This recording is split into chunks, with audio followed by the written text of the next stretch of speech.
They are like the avenging angels of Cocteau's terrible children and the children of terrible parents. Is there something about terrible parents begetting terrible children in this film that is central to it?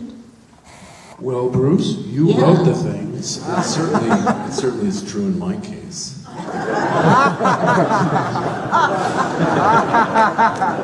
Horrific father, awful son.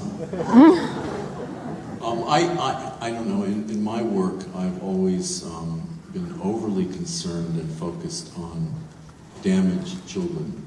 And part of that is, I suppose, I was a damaged child myself, and another part is that children are innocents.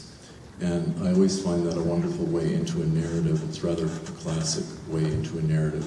An innocent, damaged child. In this case, Agatha is a kind of a prodigy in that she's seeking redemption, which is an adult thing to seek.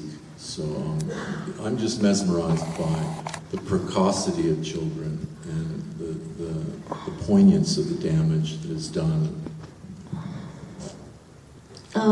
I think we should throw this open because there are a lot of hands already. Speak up, it's a big house, and I'll repeat your questions.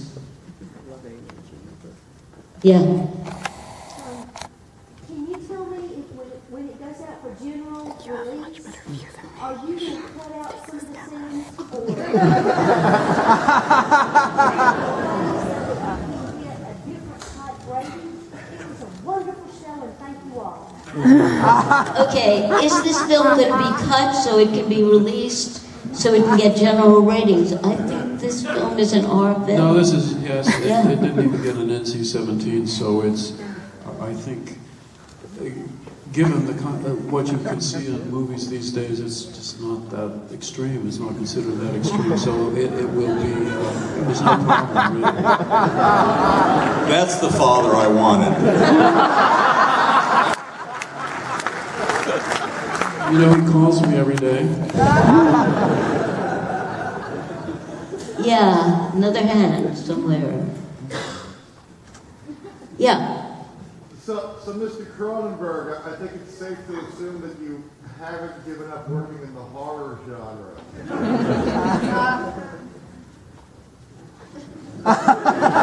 All right. It's safe to say that Mr. Cronenberg has not given up working in the horror genre. I have actually segued into comedy. This is it. This is as funny as I can be.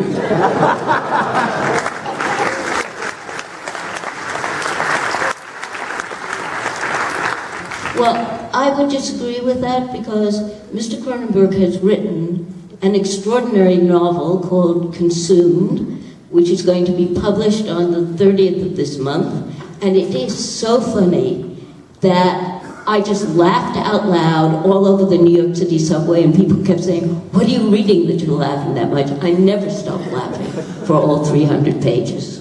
Bless you, Amy. And of course you will all rush out to buy this book.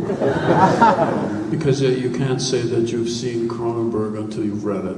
So if you want those bragging rights, you know what to do. Jim?